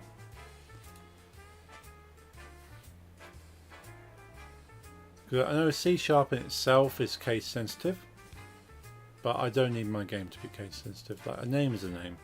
I'm not going to call two things the same name with different cases on it.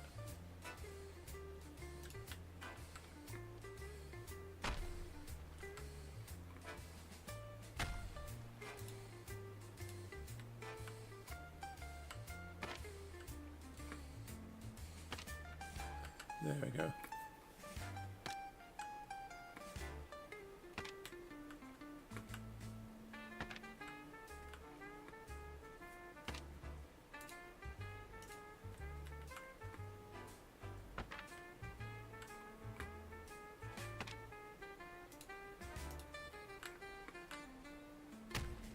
Cool. That works.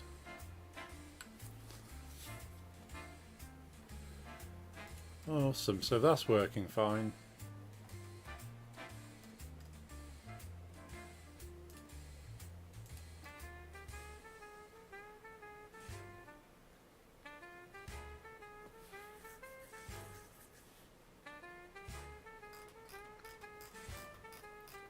What values got to work with up here?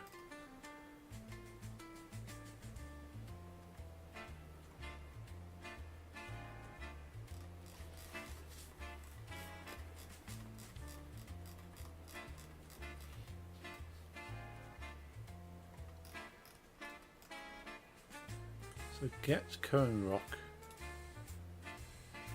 So that's used within its own rock launch script.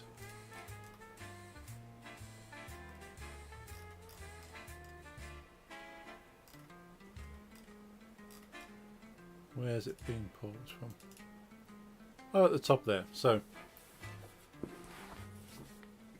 when the script starts, it just finds out what the current rock is, which, if it's defaulted,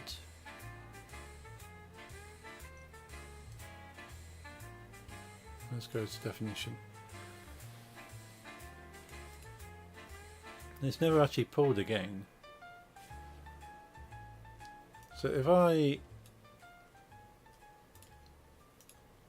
do that, and of course it's going to say, hey, there's a problem up here. And I do that, go save.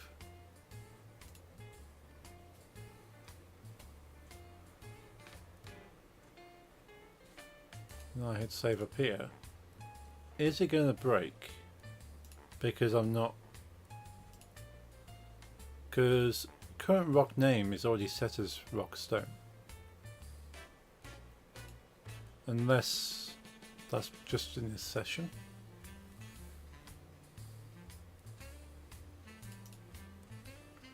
Oh, is Unity broken again?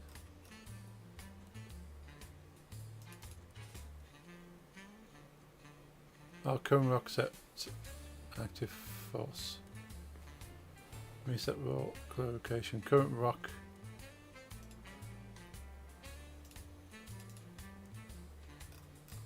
Current rock set active true. Current rock is a game object.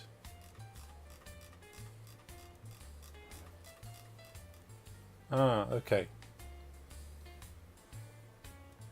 So it's not just setting what it is, but it's loading in so.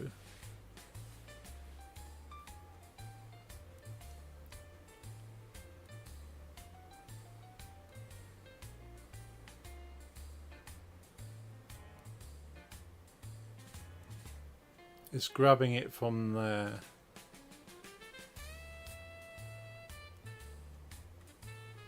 So yeah, so that means, yeah, when it starts up, it's grabbing the current mesh.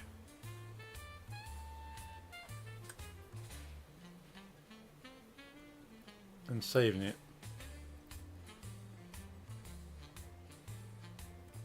So for now, that needs to stay in there.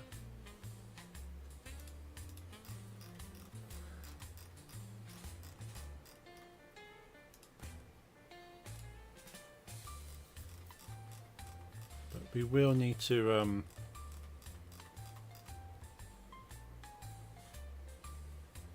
we'll need to refine how it's going to work.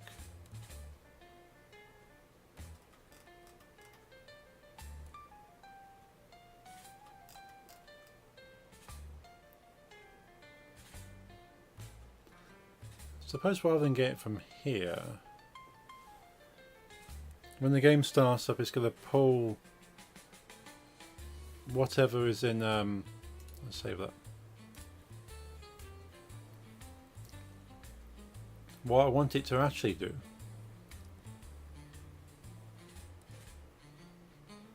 reference behavior is missing. What?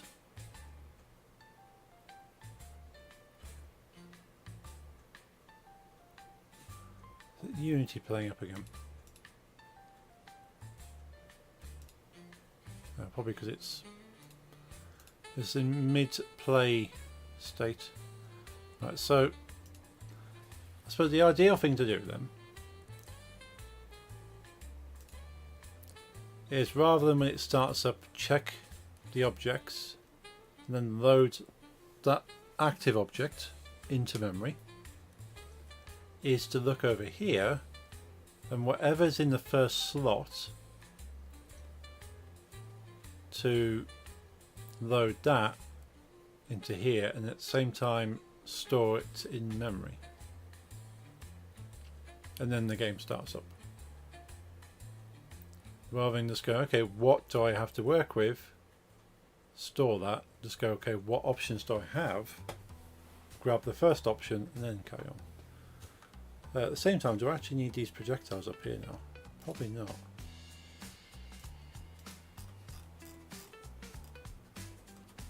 I'll probably do that to these.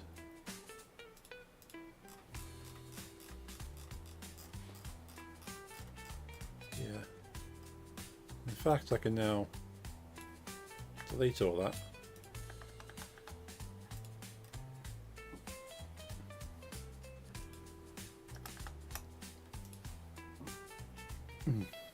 See, that looks much neater now, much more professional.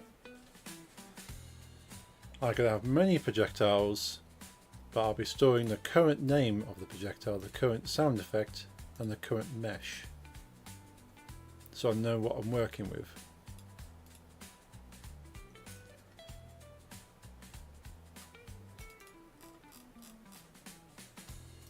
So this get current mesh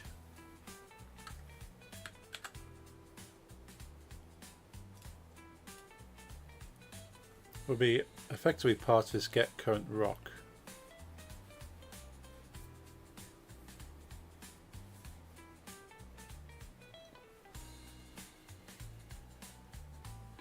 So we'll be pulling the mesh. Well, getting the current rock will be grabbing that mesh anyway.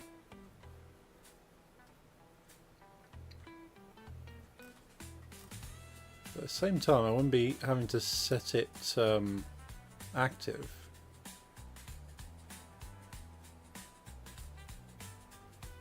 Because where's current rock being used? So current rock.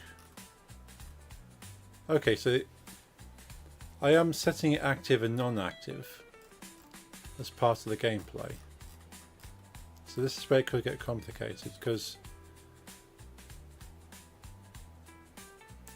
when I'm launching the rock, I don't need to see it until the trebuchet follows through its animation, and then the rock is then made active so we can see the rock.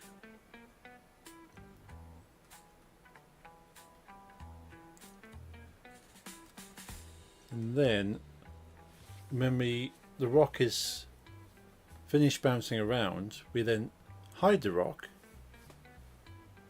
and set it back to where it was.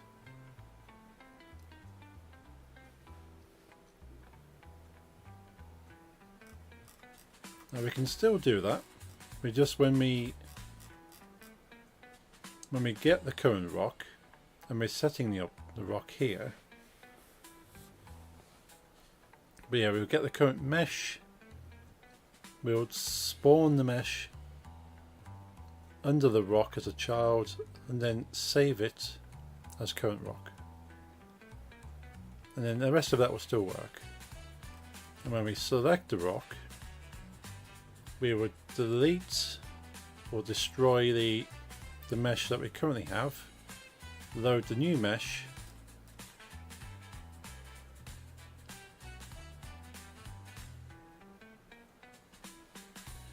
or do we get? Because that only happens right at the beginning. We don't run that again. So this will have a very similar bit of code to this, which I think it does really. It attributes get current rock. Yeah, so this bit here is very similar to this bit here. In fact, is it identical? It is identical to a certain extent. Yeah, pretty much the same idea. Not quite though. But yeah, the code's going to be very similar.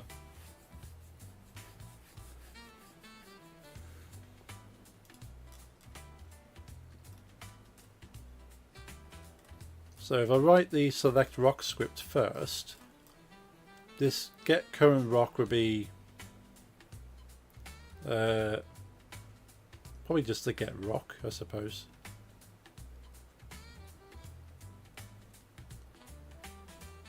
Yeah, so this pretty much, this probably could be removed if I write this function correctly, because this will run, find out what the current rock is. When the game starts, if the current rock is the default rock, in which case it will load in the default rock and then save it as the current rock, and that will do exactly the same job as what this is doing. So I can actually probably get rid of two functions and replace with this one. Efficiency. Now let's have a quick think about how that's going to happen, and then write a little bit of code to get me going, and I'll look at wrapping the stream up in a few minutes.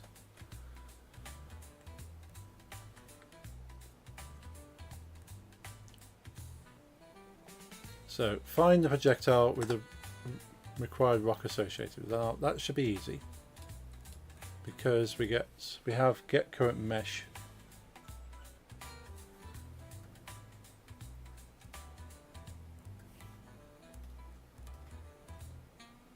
So we got selected rock. So selected rock. So for that we need to actually, I'm pretty happy that all works. We don't need that code in there.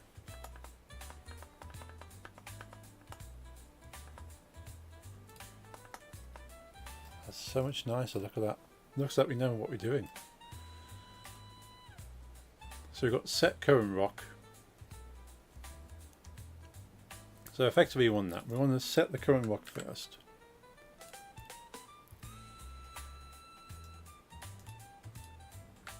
So set the current rock to selected rock. Thank you.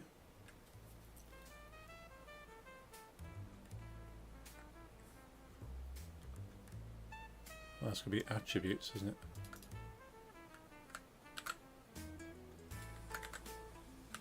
Attributes dot set current rock selected rock. We did it because that's just a reminder to use attributes. So that's updating. Say we want to use this rock. Now we want to get. But we don't even have to find the projectile because the whole point of this.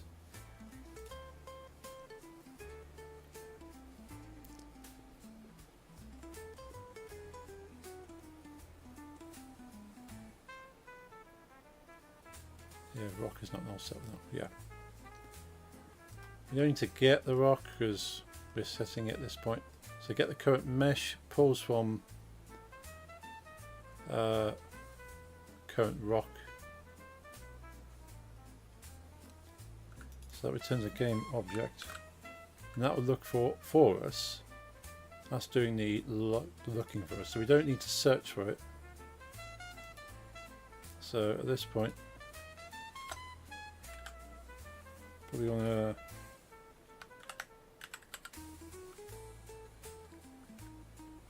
game object rock holder.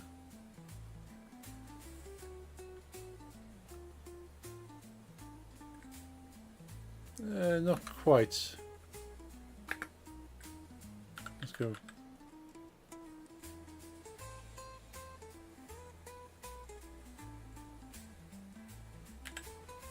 Are we already using rock? Let's double check. We are current rock. No, it's fine. We can use rock. Don't make confusing stuff. So game object rock. So we set current rock. We then go rock equals attributes dot get current mesh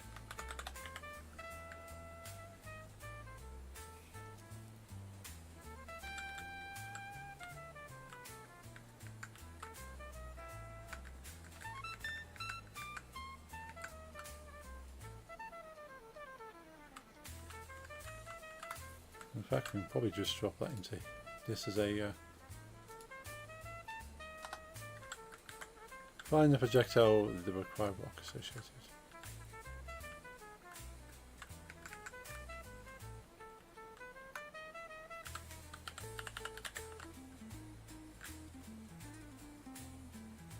Cool. Yeah, that works. So that is actually update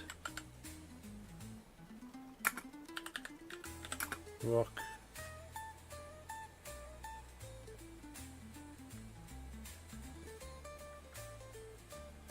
selection.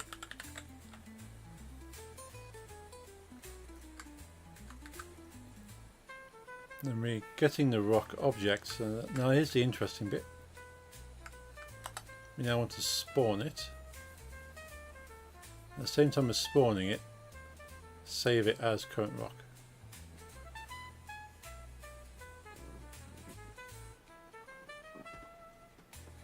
Now I do have a spawn. Yeah, there's awesome emits.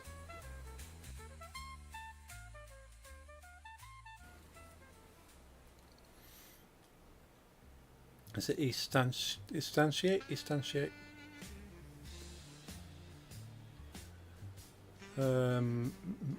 Castle crumble.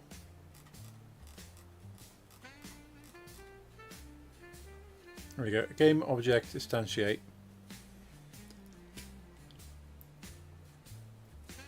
Then we save it as an object. This is what we want. So if I grab that,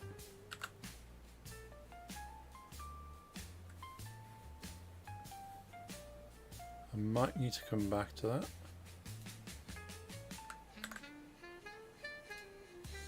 So rather than square, it is current rock. And we're instantiating rock. Now V3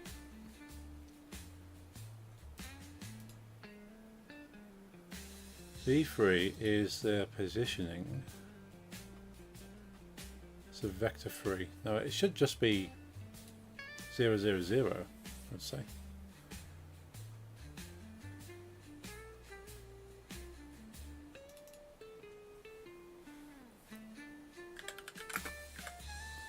New vector 3 dot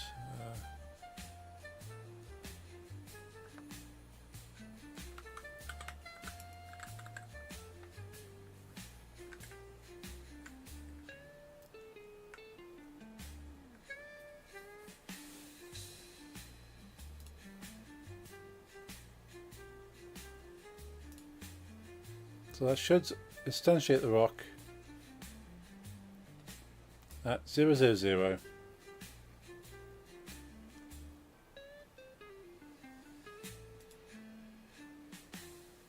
And the parent is, yeah, so GameObject.transform. This is rock launch. So that should do everything that this whole thing here is doing.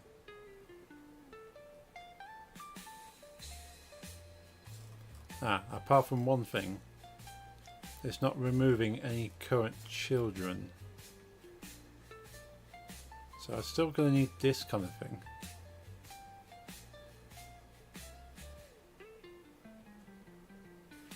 So I need to pull the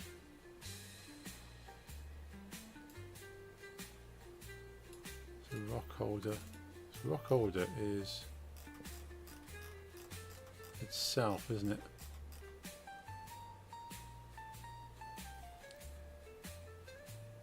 Don't really need to drag itself into itself, but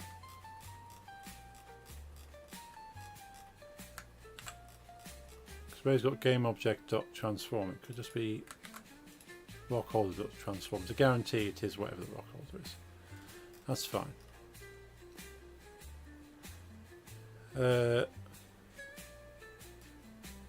Now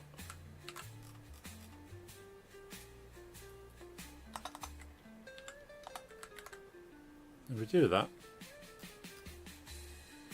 we still need to do a for each.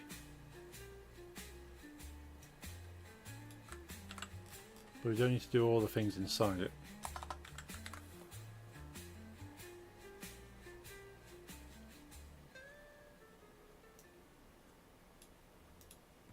So remove that.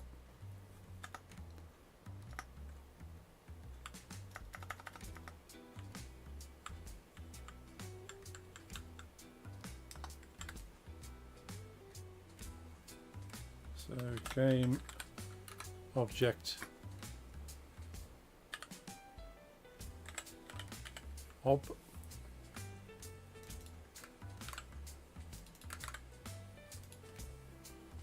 and then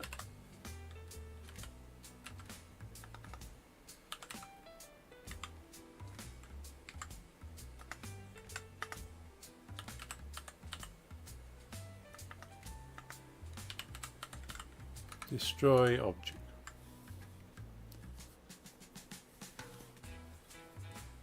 There we go. So any children, it will then destroy. In fact, I don't even need to do the object. I can just do this whole. Let's do that. Remove that. Remove that. So I'll just search for any children it has, destroy them all, and then make a new one. So again, this entire thing here can be used instead of all this. Will it work in this way?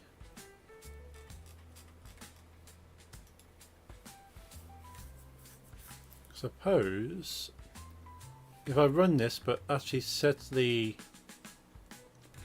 default name in there, so rock_stone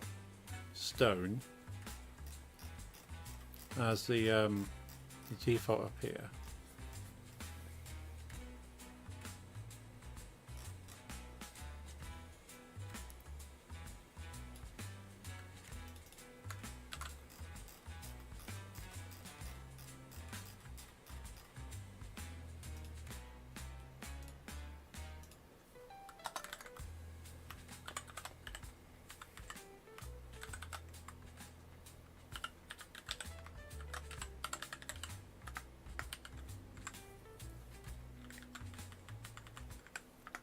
Let's go capital, not that it matters.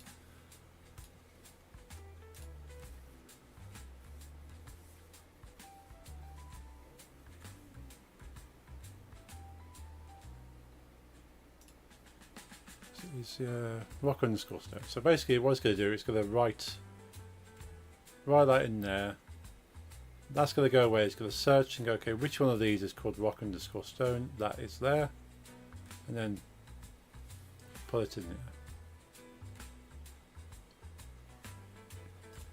So if I hit save, we'll see if this breaks it.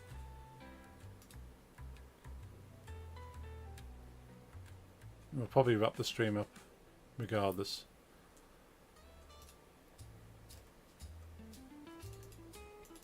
Well, it looks like Unity's broken. Value cannot be null. Value cannot be null. Yeah. So Unity's doing the thing anyway. So I'm going to wrap the stream up and have a look at that next time. But we're getting there. I'm simplifying everything.